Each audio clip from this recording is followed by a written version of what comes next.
gonna be at the foot of Main Street.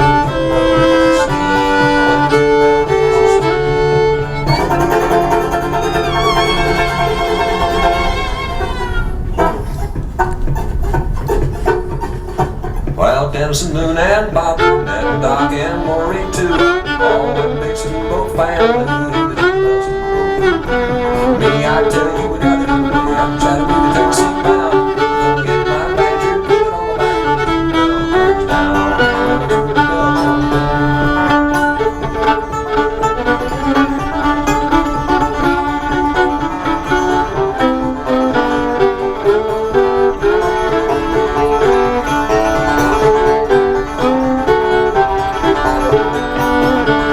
down, now the Julie Bell swaying is women's limbo. First I ever knew. We got girls in the pile house, girls on back in the now Donna, she's got her license. Cindy's learned to steer. Little Julie keeps Moon out of trouble. While wandering off everywhere. While wandering off everywhere.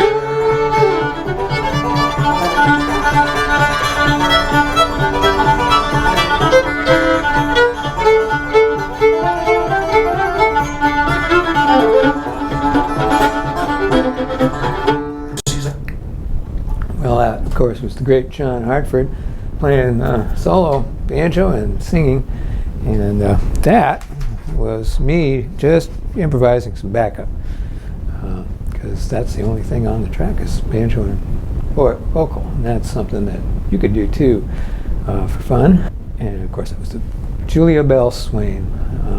That was the name of the song. So this is just a little discussion about backup. I thought that everybody has questions about backing up on this instrument, and it's one of my favorite things to do. As a long time back of the orchestra's second violinist all through junior high school and high school, I have discovered that it's just as much fun, if not more fun, to accompany a song or a fiddle tune with some cool backup licks, counterlines, chordal rhythm stuff,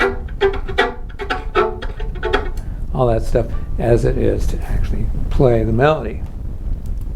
I think so anyway. I'd recommend, if you haven't done this already, learning some chords and simple chord progressions on the fiddle. Many of you play a fretted instrument. You already know some chords.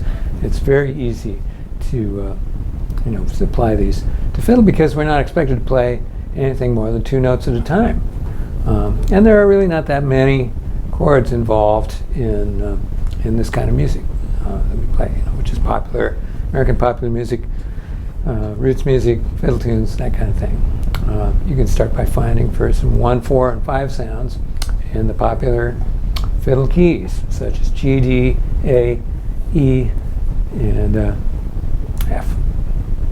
Did I cover all the popular keys? I don't know. It depends. Some of them might be popular with you, some of them might not.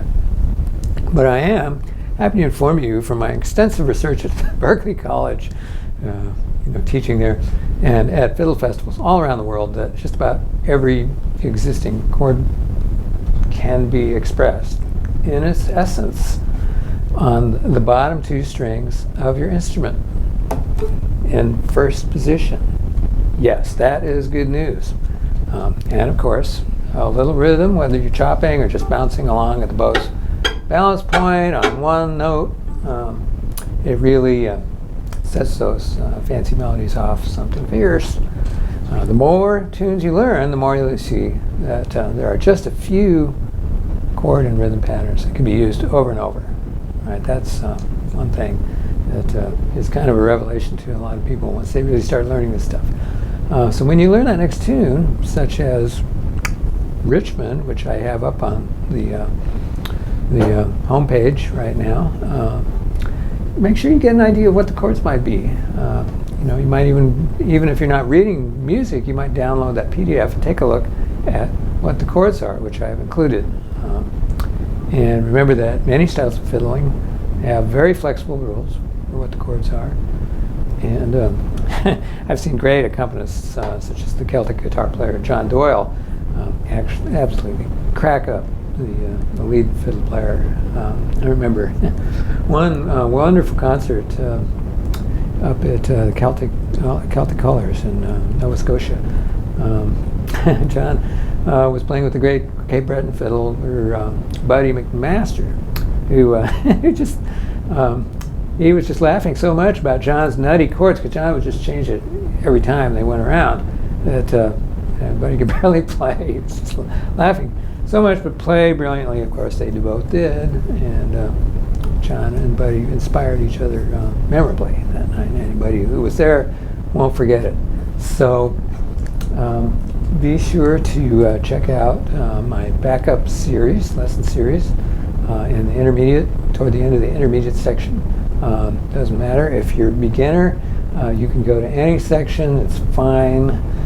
Nobody's going to slap your hand about any of that. In fact, I would recommend that you skate around, even if you think it might be beyond you. You never know. Some of the stuff might not be. And then think about, how you could get any major chord on your bottom two strings, right? You got, like, for instance, G, right? G, you can actually wave to your mom while playing a G chord. How about D?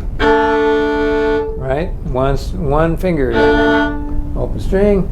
You can keep going. More G, right? There's another G.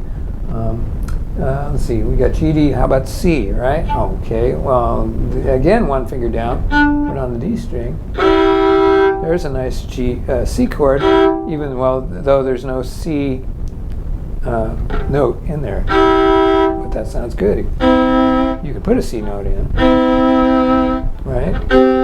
All kinds of ways to do that. So yeah, just thinking about one key per day.